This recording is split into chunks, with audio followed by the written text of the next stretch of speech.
To make this, I've got one medium-sized pot. We're going to cook the whole cake in here. So the first thing that we do is I'm putting it, and you can see that the fire is a nice low heat.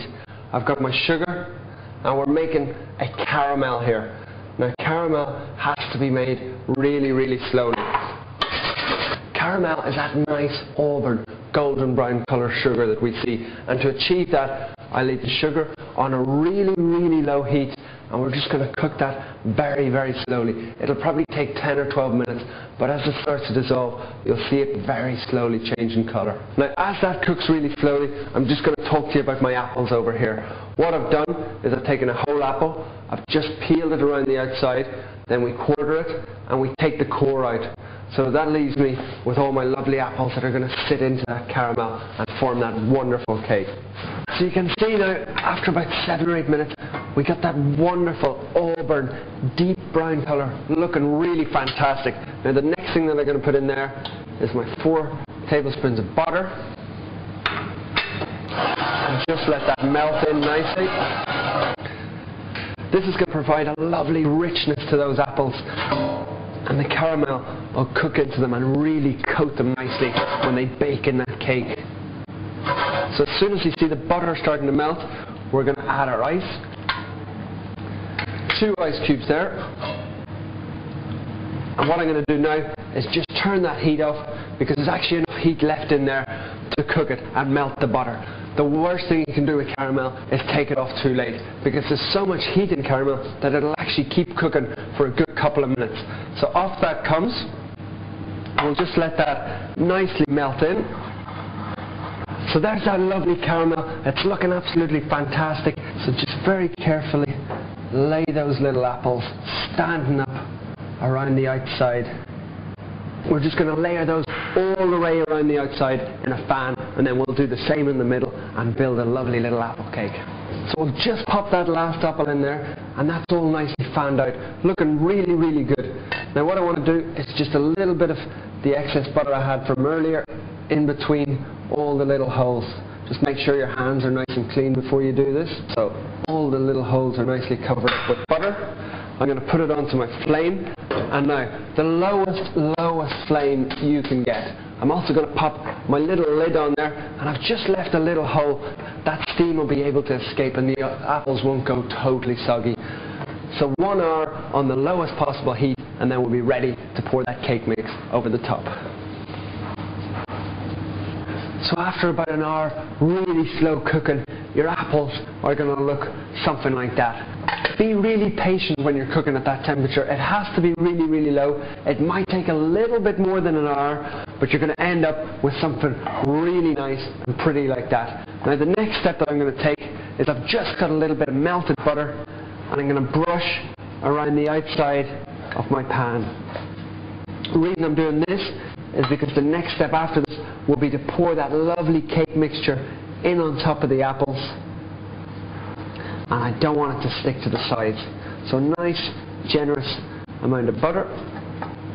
Then we're just going to get a little sprinkle of sugar, and just where I brush that butter, I'm just going to sprinkle a little bit around the outside. So the butter and the sugar is going to help it to not stick. Just like that. So that's finished. I'm just going to set it aside, and we can start to make that lovely cake batter now. Now we're going to make a very simple cake mixture. So we're going to start off with 2 eggs. Now I have a lovely little hand blender here that's very easy to use, perfect for this job.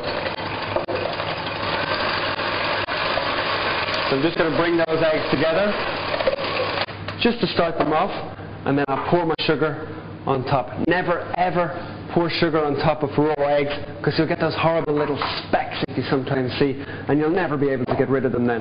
So we're going to whip this until we get it to a nice ribbon stage, which I guess is going to take us 3 to 4 minutes. I've just finished with a hand blender, and you can see that that's at a really nice thick creamy stage. It'll just leave a little pattern on the top just for a second when you whisk it. So that's ready now to add the next ingredients. What I have is a little bit of fresh cream. Now I've brought this up to room temperature, very important. You don't want to put it in there cold. You can also use some nice creme fraiche, would work really well in this one. I've got some nice lemon zest. Lemon zest in any cake really keeps it nice and sort of fresh, I think. Really does give it a nice little aftertaste. Now what I have here is a little bit of baking soda. I'm just going to mix that with my flour.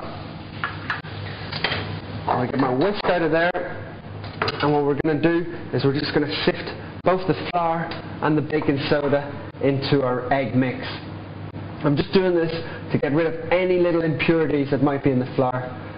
Sometimes you can find tiny, tiny little specks, and I really don't want anything like that because I want this to be the ultimate cake. I'm just going to wash my hands because what we're going to do is we're going to fold this flour into the cake. Get a nice clean hand, and because you're using your hand, it allows you to get right down to the bottom of the cake. We're ready to pour it in on top of our apples.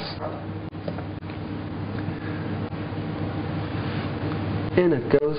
It's lovely and smooth.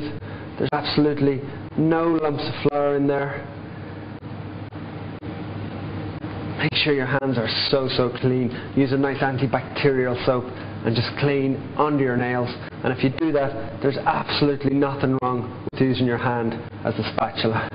So the cake's finished. Now at this stage, no dilly-dallying, no waiting around. If you wait too long, that cake's going to collapse. So it needs to go straight into our oven. So I've just popped that in there, and I'm using a nice stainless steel pot. Make sure you do the same thing. You don't want to use a pot that's got little wooden handles on it or anything like that, because otherwise you're going to go off and have a nice cup of tea, and when you come back to your oven, it's going to be on fire. And you really don't want that, because all we're trying to do is make a nice cake today. So the cake's been in there for just about 40 minutes. I'm going to take them out. Very careful, because those handles will be extremely hot.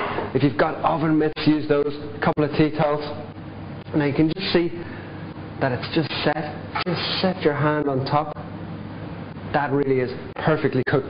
So now what we're going to do is we're just going to let that cool down before we start to try and take it out of that pot. So about 20 minutes time, we'll be able to flip it over. So we've let that cool down now for a good 45 minutes. Now we're going to turn it upside down. The first step in the process is with a nice little knife. We're just going to run our knife very carefully around the outside, just to loosen it up and make sure there's no difficulty turning it out. So once that's loose, we can just flip it over and serve it. A lovely